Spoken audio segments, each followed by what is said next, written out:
Okay, let me know if you're not able to see my PowerPoint slides.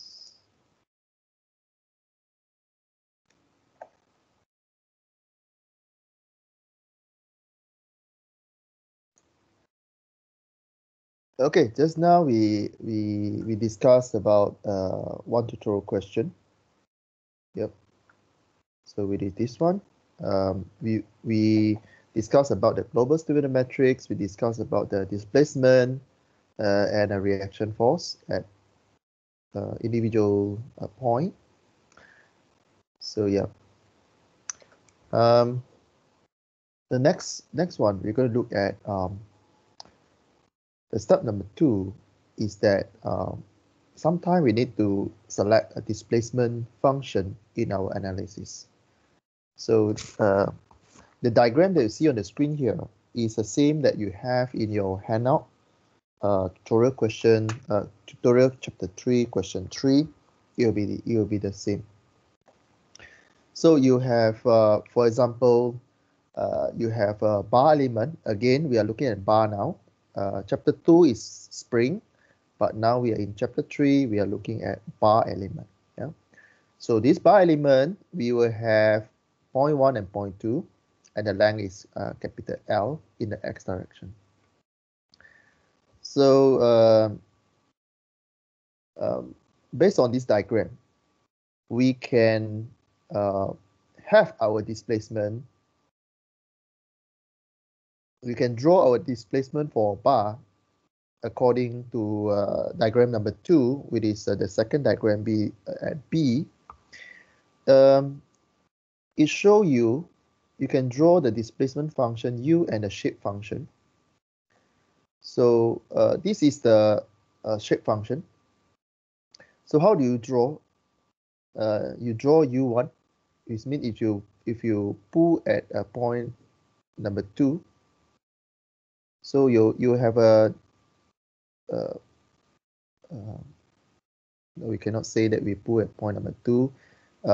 We only look at degree of freedom. So point 1 free to move left right. Point 2 also free to move left right. So when you draw the shape function here, you going up means there is a displacement that you can done on point number 1, and then as you move to the left, your displacement at number 2 will be bigger. Yeah?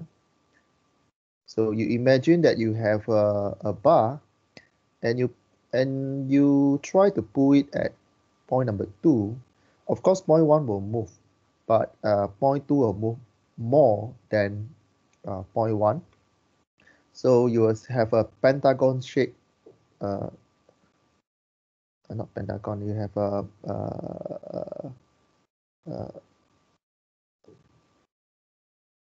this kind of shape to represent the shape now. So your U equal to A1 plus A2x, which is represent this line. It link up the changes of your U from point 1 to point 2, given by this equation. Then you are given the constant number N1, given by the gradient of your changes of your shape. So given by two node here. So if you look at node 1, N1 equal to 1 minus x divided by L. So this is the constant value if you're focusing on point 1. This is N2 when you're focusing on point number 2, given by x divided by L. Okay, so this is the function that we're going to use later on, yeah, or in later chapter. So this is just a introduction that we're going to look at when we need to use the displacement function.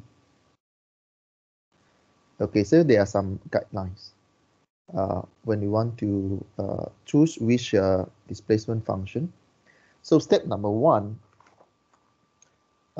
will be choose the mathematical function or equation to represent the deformation of the bar that you expected under the loading. For our case, most of the time will be polynomial. So if you do not understand what is polynomial, open your calculus textbook and go and find it, polynomial. Then you look at the displacement, whether the point 1 or point 2 will move or not. So yeah, so if there is a linear displacement, then you can use this equation. U equal to A1 plus A2x. X is the distance from your reference point. In this case, point 1, move to point 2, x, right? Yeah. So the A here is the degree of freedom that you have. So if you look at this bar, you have 2 degrees of freedom that can move in x direction. So you have A1 and A2. Okay. So you put in matrix form. U equal to A1 plus A2x. You put in a matrix form. You can write U equal to matrix 1x times your A1 and A2. Yeah. So this is how you write your matrix. Okay, you convert the linear displacement formula into matrix form. Then you apply the boundary condition to the equation. So at point 0 here, when you from your reference point, so U at point reference 0 means reference point. When your x inside there, this is a U in the x function. So the general equation, you can write U x equal to A1 plus A2 x. So when you apply boundary condition, so at x equal 0, you substitute x inside here 0, you will get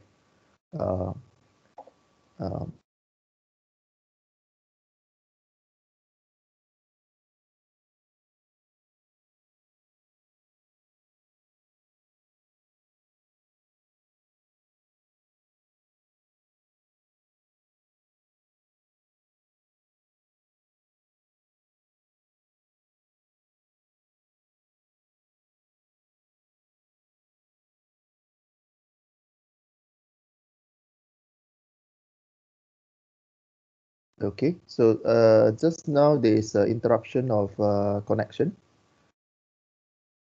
Okay, now you able to hear me now?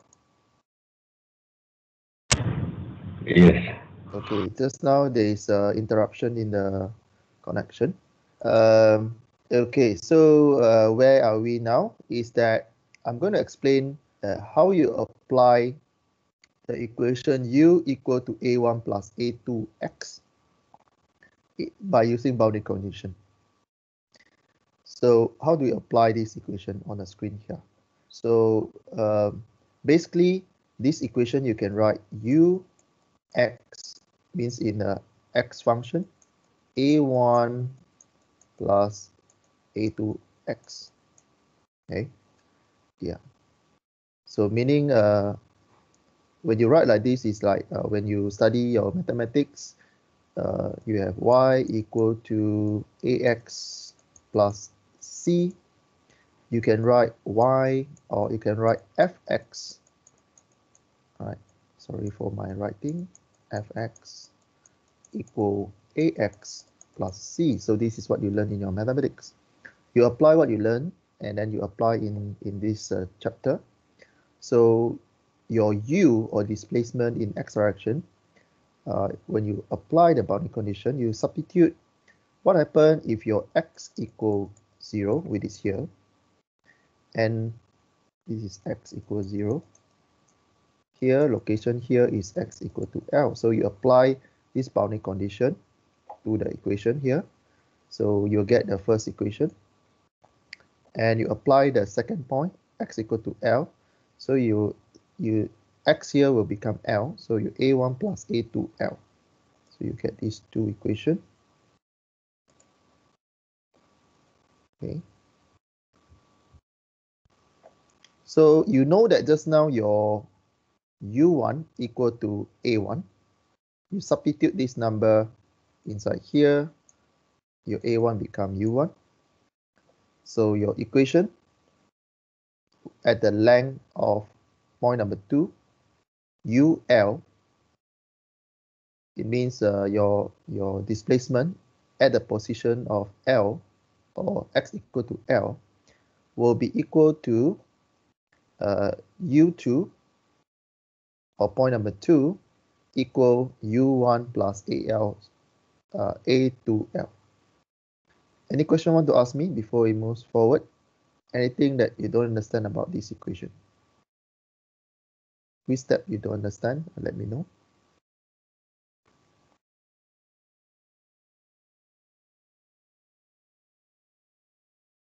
Okay, so then you rearrange the equation in a constant A2.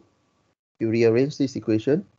A2 equal to U2 minus U1 divided by L. You just rearrange this equation into this form.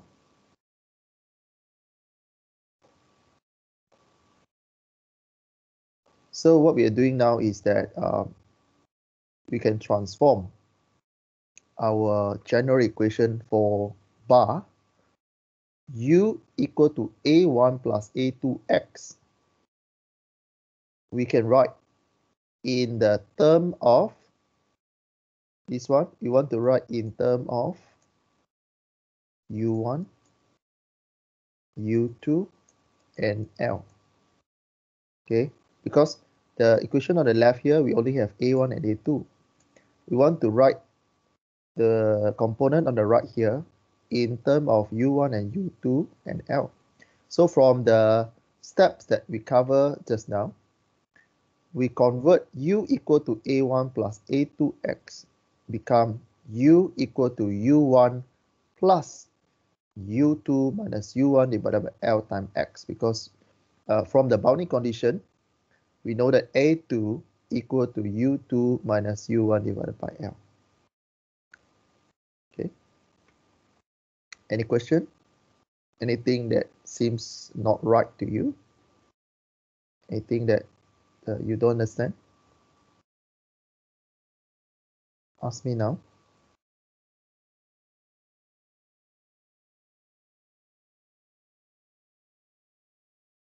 Okay, seems everything okay.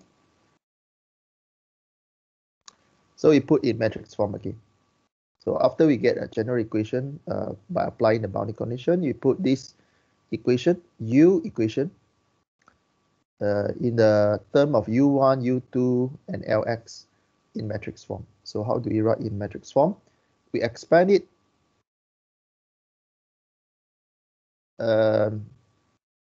this equation, we expand it so that we pull in, we can see the U1 and U2 in the equation. So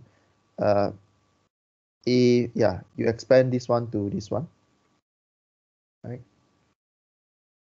Simple mathematics, just expand it. Then you put in this form. Okay, this one become this one.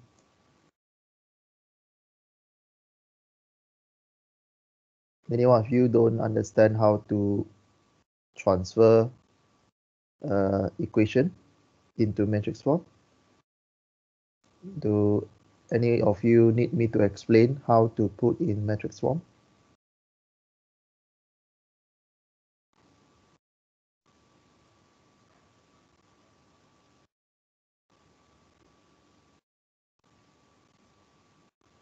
No? Okay, I will continue. So you transfer equation into matrix form. So you can write your U equal to N1, N2, with this one represent N1.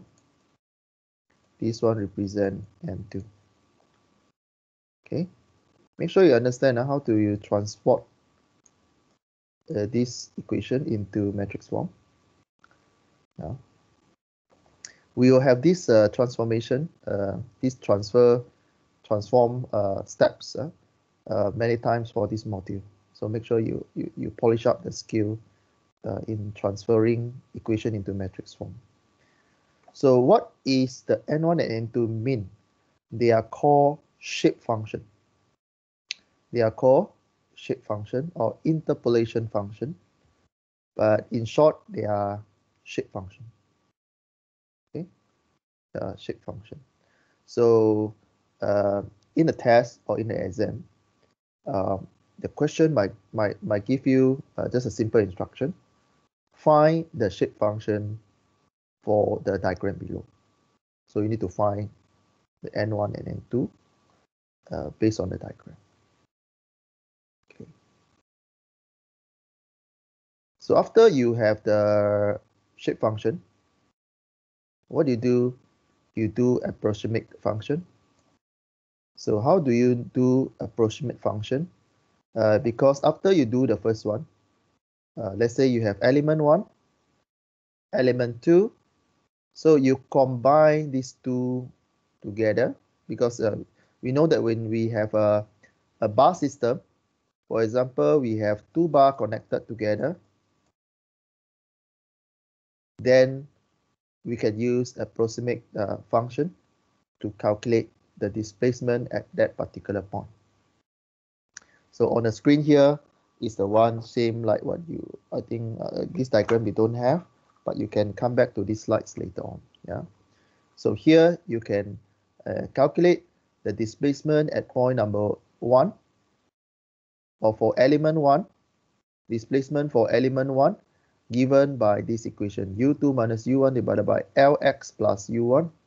And if you want to find the displacement for element 2 given by u3 minus u2 divided by Lx plus u2. So it depends on the notation given here. Have a careful study on the diagram here.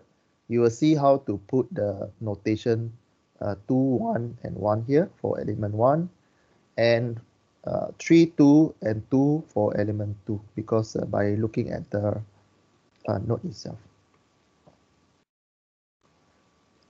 Just a reminder that there's no opening or overlap in the process, yeah? Meaning bar 1 and bar 2 is connected. There's no break between element 1. There's no gap between element 1 and 2. If there's a break, there's a space here, then this equation doesn't apply. Okay, just for your info. The rest you can read this one.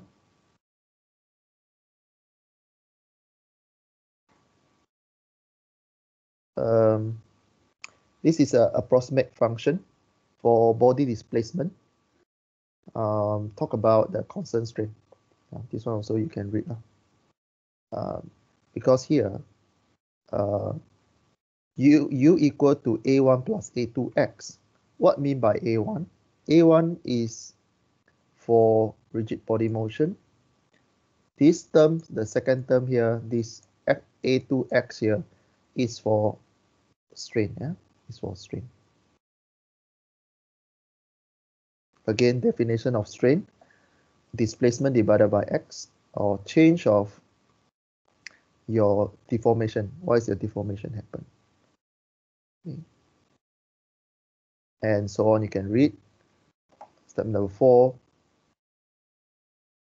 So you'll find displacement versus number of element, and you will in simulation or in ANSYS simulation or other simulation tool software, you will there's a graph will come out after you ask the software to calculate for you. There's a line called convergence line. Okay.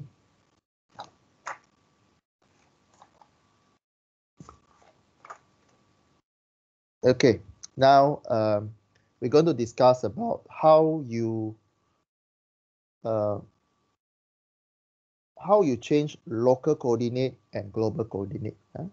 So I'm going to go very slow here because the following content is very important for chapter 4 and chapter 5, or the following chapter. Okay, when we go more complex problems, we're going to look at how you transfer from local coordinate into global coordinate. What we are discussing before this is in the uh, uh, local coordinate. Okay, we start by looking at the axis here. So let's say you are referring to a two-dimensional problems and you have y-axis and x-axis. O is the intersection or origin of the axis here. The blue color axis, we call it global coordinate. It means you look at a bigger picture here, a global coordinate here.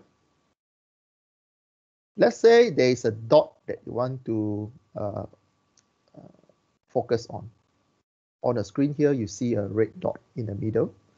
And this red dot is on a global scale and on a global coordinate x and y.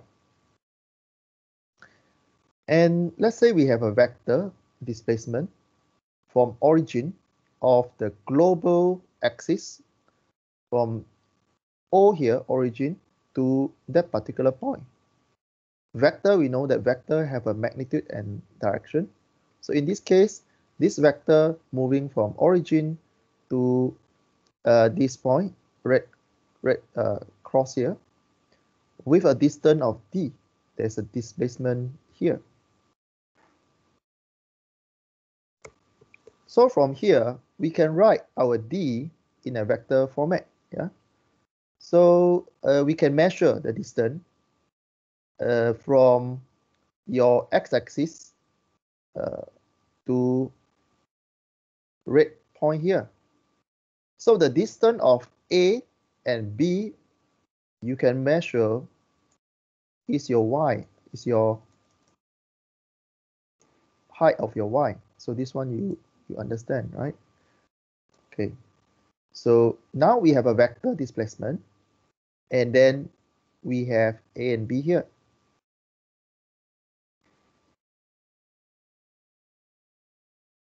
And you know that you can break your vector in two components. Yeah, you can break your resultant force into two components, right? Like what you learned. Resultant force, you can break into, let's say you are referring to x and y. You can break your resultant force in Rx and Ry by using trigonometry equation. Yeah. So same with this case, you break the vector, displacement vector, into x component and y component. Okay, I'll stop here just to check your understanding in breaking the component. Let's say, okay, I'm going to ask question to Katana. What is the formula to find Rx by referring to a diagram that I write here, I draw here? Rx equal to what? It will be R cos theta. R cos theta, correct. Okay, the next one, I assume Singi, your mic able to use? Yes. Okay, what is Ry if you refer to this diagram? How you write? R sine theta. So this one you understand. Okay, Lai, I assume you understand. So I'm going to move forward. So seems you know how to break already. Just a recall that all the direction to x direction, all the displacement in x direction, we use u. And all the displacement in y direction, we use v. This is what we agree so far. Yeah. So you have your u to represent a vector in x direction, v in y direction, and you put in the unit vector unit for the axis itself. As a standard, x we use I hat, y axis we use all the unit vector along y axis we use j hat. Okay, so what you see on the screen now, everything happened on a global coordinate, means on the normal orientation. But what happened if somebody asks you a location referring to his own orientation? We call it local orientation. So we're going to look at local orientation now. So we're going to move from global coordinate, what you see on the screen now, to a new axis. Let's say somebody rotating his orientation a certain angle, we call it theta, meaning somebody move this xy, his orientation of his or her orientation to a new location where it orientate this one, and the interest point doesn't change. Yeah. For information, our theta here positive when our angle is anti-clockwise from x to x bar here. This is our x bar. Let me see if I put that. Okay. So the yellow color on the screen here is the local coordinate axis. Yeah, go ahead. Any question? Go ahead. No, I am not by mistake. Okay, which part you don't understand? No, I unmute by mistake. Oh, okay. Okay, right. Okay, now this on the slide now, what you're seeing here is that we try to communicate with everyone that the location of the red dot here means the vector d here, the communication between let's say you are the first person A, you like to view things from global axis x and y, which is the blue color axis. However, there might be someone B that like to view, or he is standing at a certain point, that he is standing at his local condition or local coordinate with his orientation of x comma and y comma here. The vector d here doesn't change. So there must be some communication between A and B here, person A, person B here, about the vector d here. Vector d here doesn't change. But what is the difference between A and B is the orientation of their position. Okay, so what we're going to do now is we're going to build a matrix that every time person A, it give a matrix in global coordinate. All right, in global coordinate f equal to kd.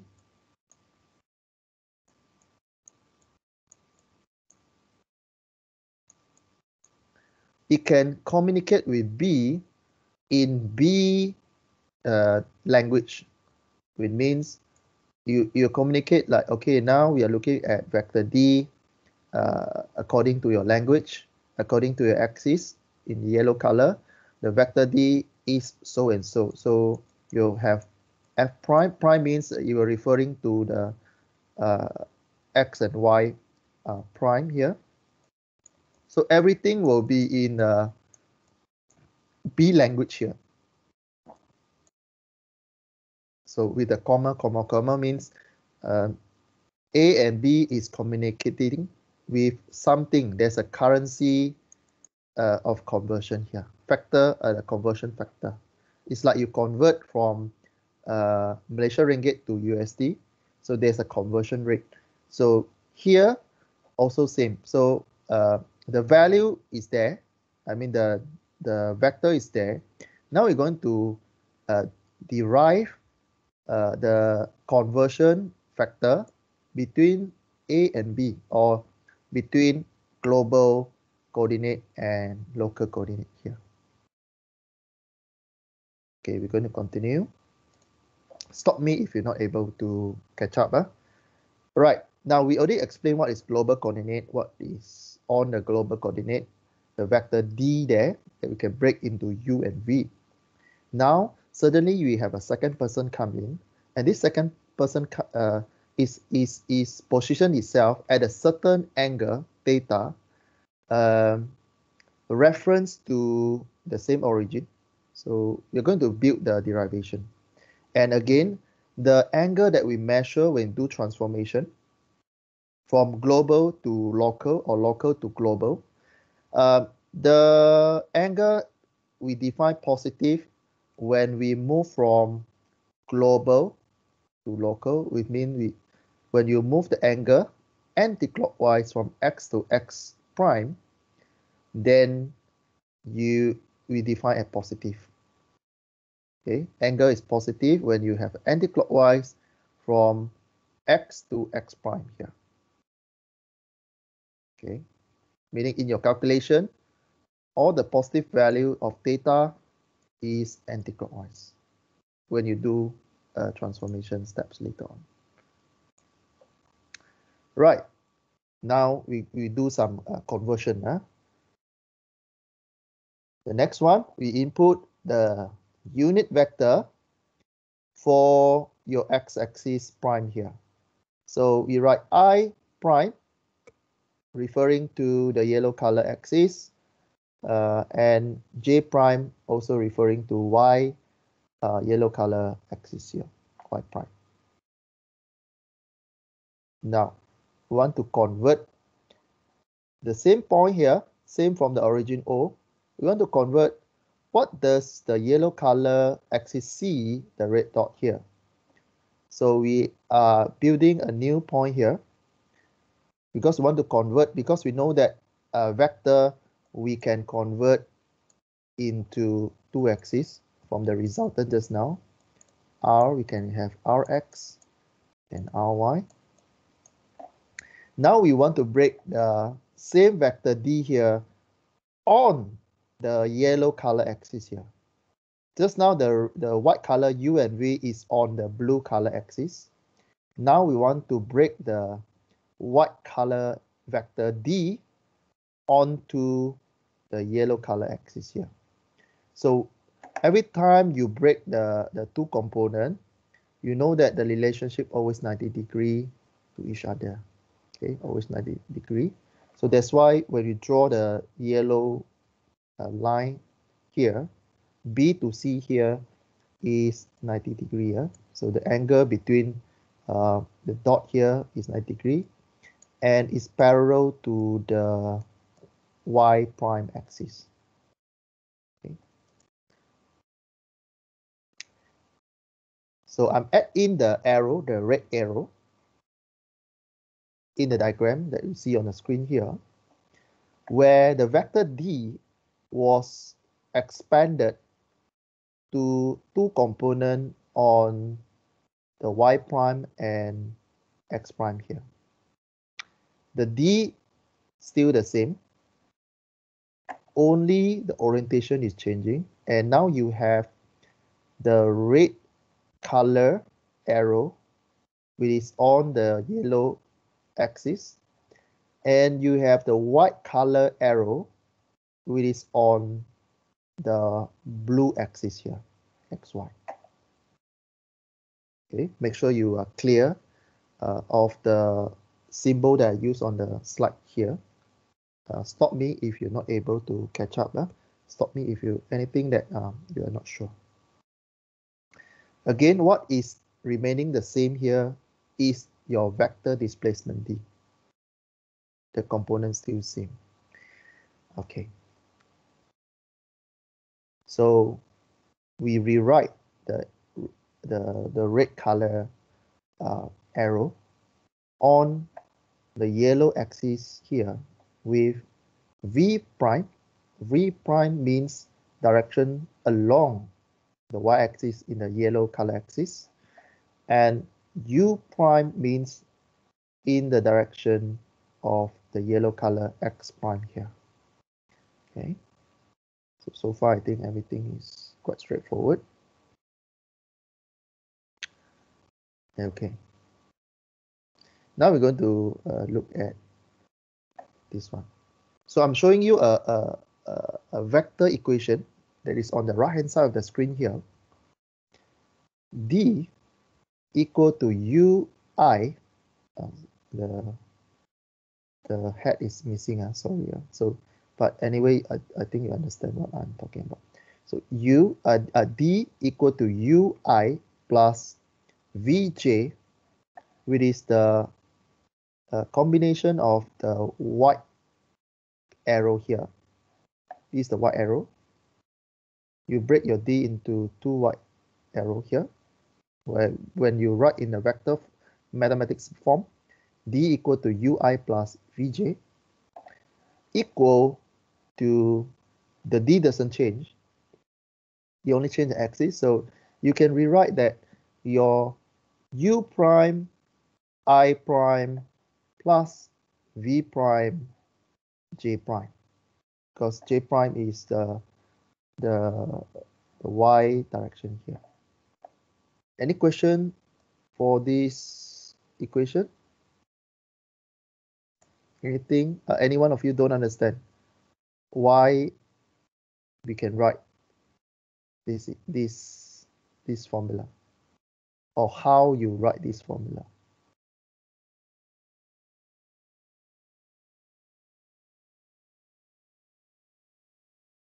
Okay, I assume all of you know. Now we continue. Okay, we have the same diagram. I just clear the whiteboard and continue with the discussion. Now we start to define some length. U, it is this one. The length of U or magnitude of U is the distance between O and A. U is the distance between O and A.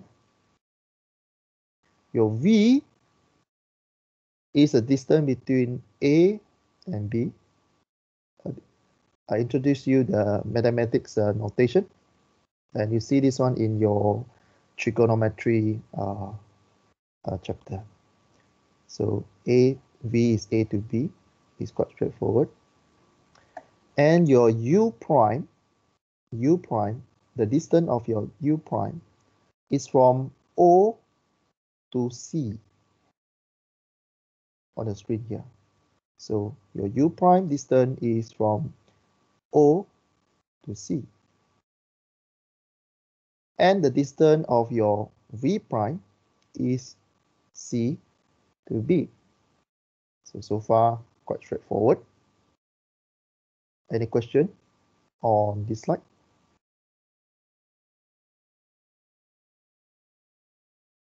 Okay, we move on.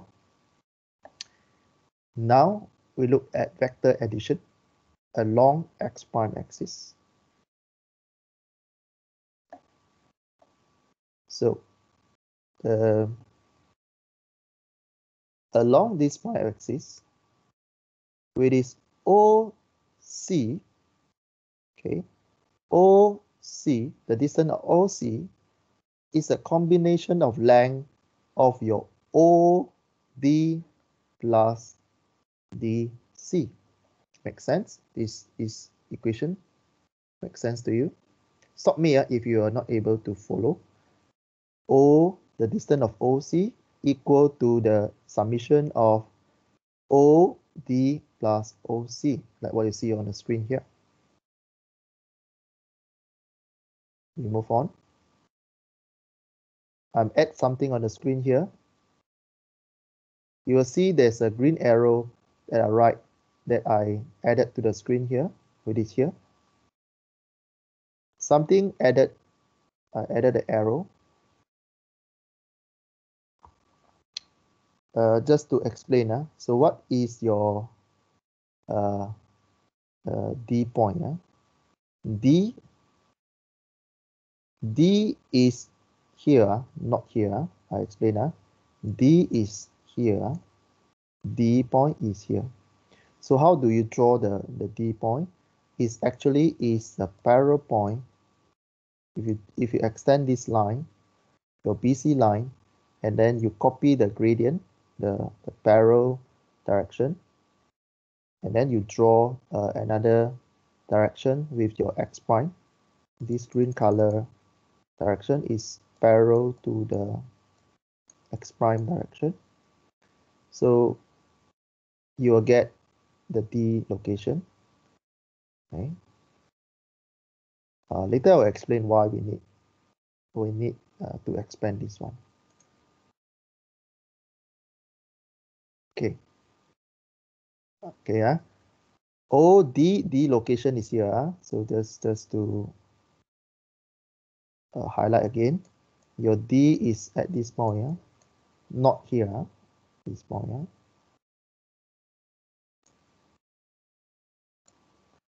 Okay, we continue. So trigonometry relationship, it is you need to call back the sine, cos, and tangent. But Katana and Singi just now you demonstrate, you already understand. So when I write OD here, OD equal to OA cos theta. Does it make sense to you? Theta is here. So if you draw, you pull this triangular out, O D A with the theta. So OD equal to OA cos theta. So this is 90 degree.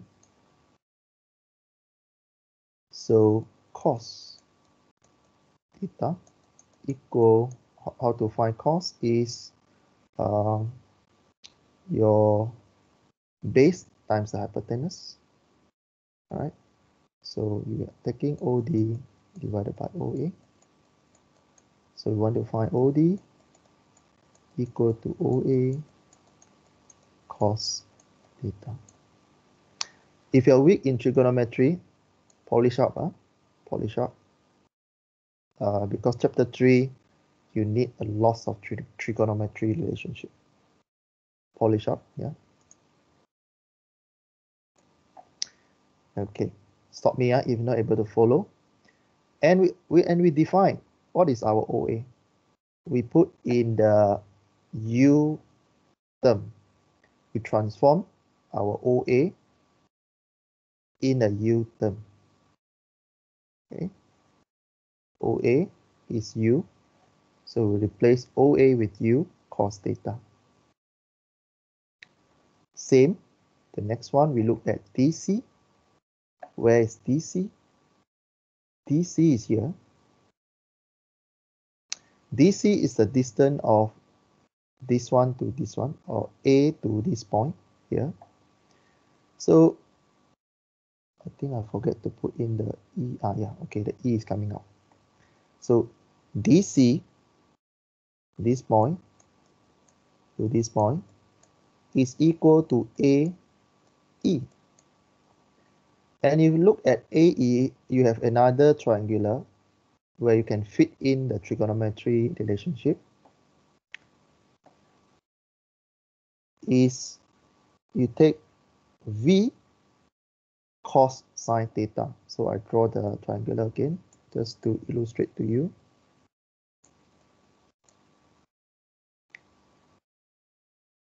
This is theta.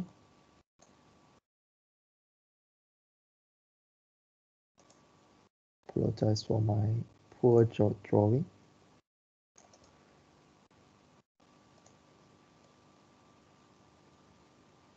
This is 90 degree. You have your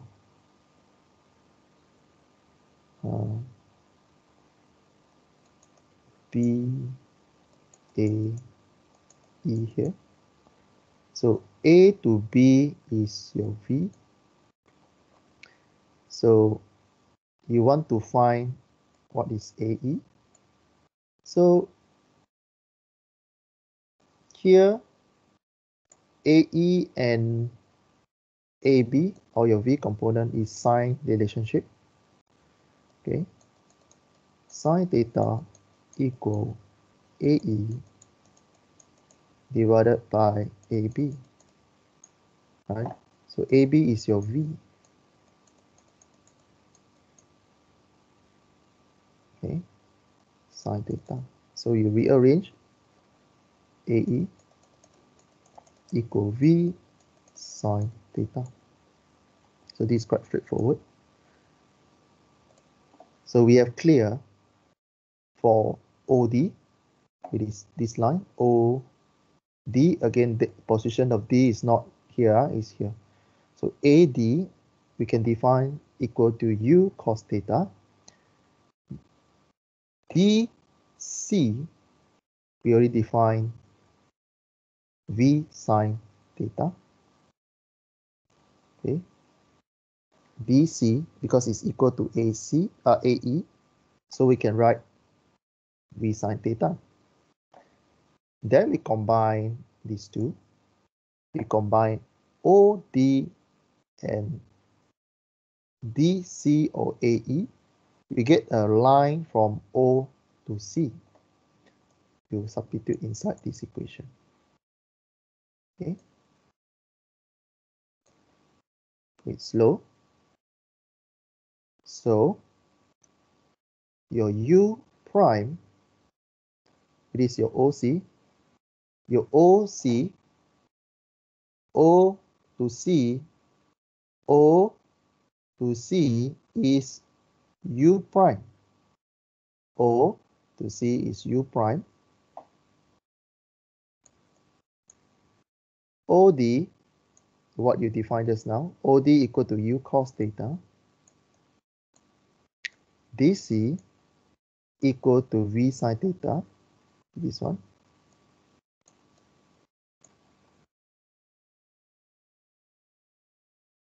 Any question for your U prime?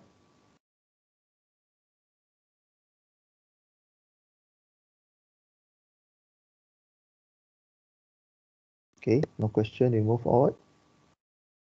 So your U prime equal to U cos theta plus V sine theta. Now,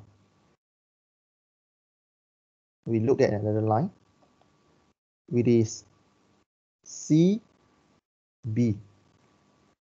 CB,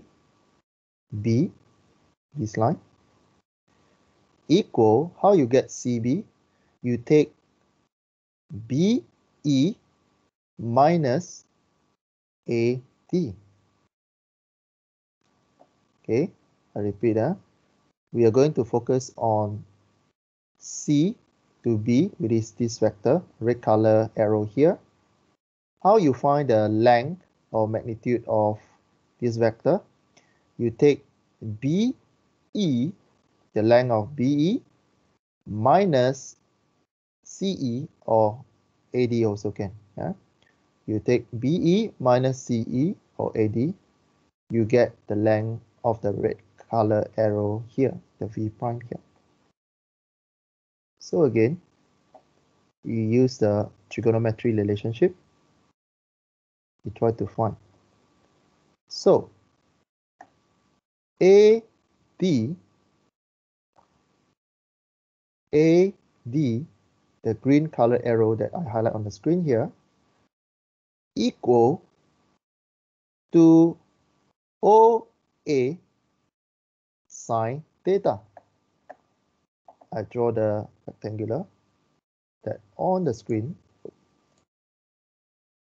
extract from this triangular O, A, D. Again, D is this position, yeah. This is 90 degree, theta.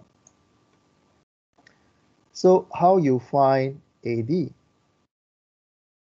AD is this one, opposite and hypotenuse. So you have sine theta equal AD divided by OA. We want to find AD. So rearrange AD equal to OA sine theta. Okay, this is quite straightforward.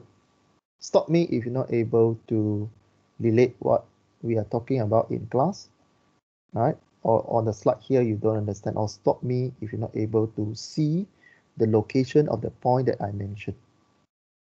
Okay. So again, OA you can replace with U. So your AD you can simplify the vector from A to D, you can simplify equal to U sine theta. The next one. BE. Where is B? B is this line. B, E.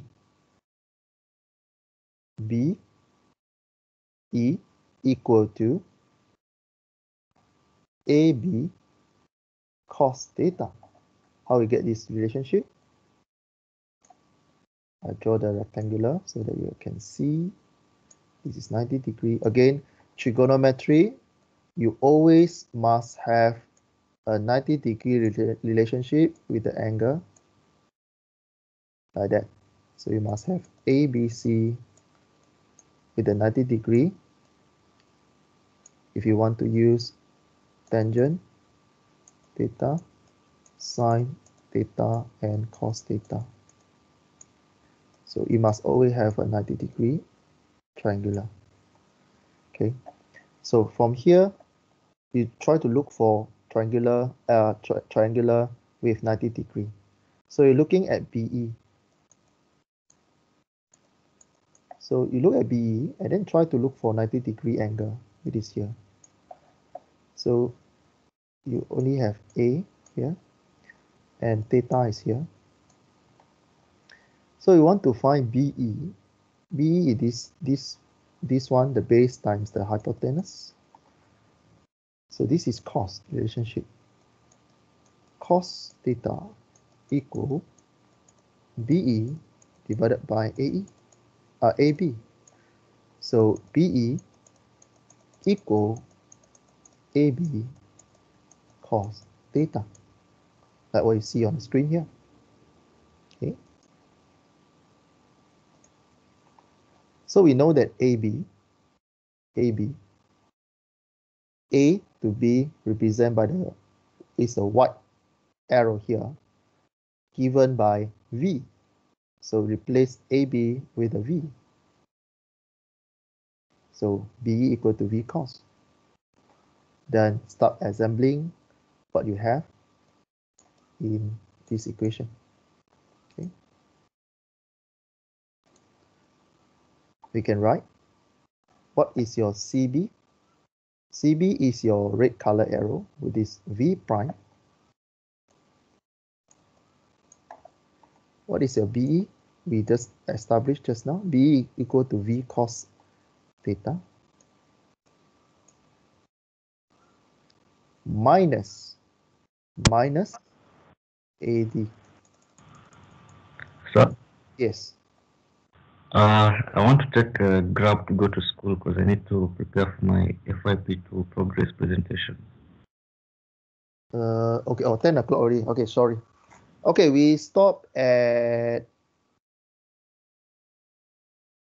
Okay, we stop at these slides.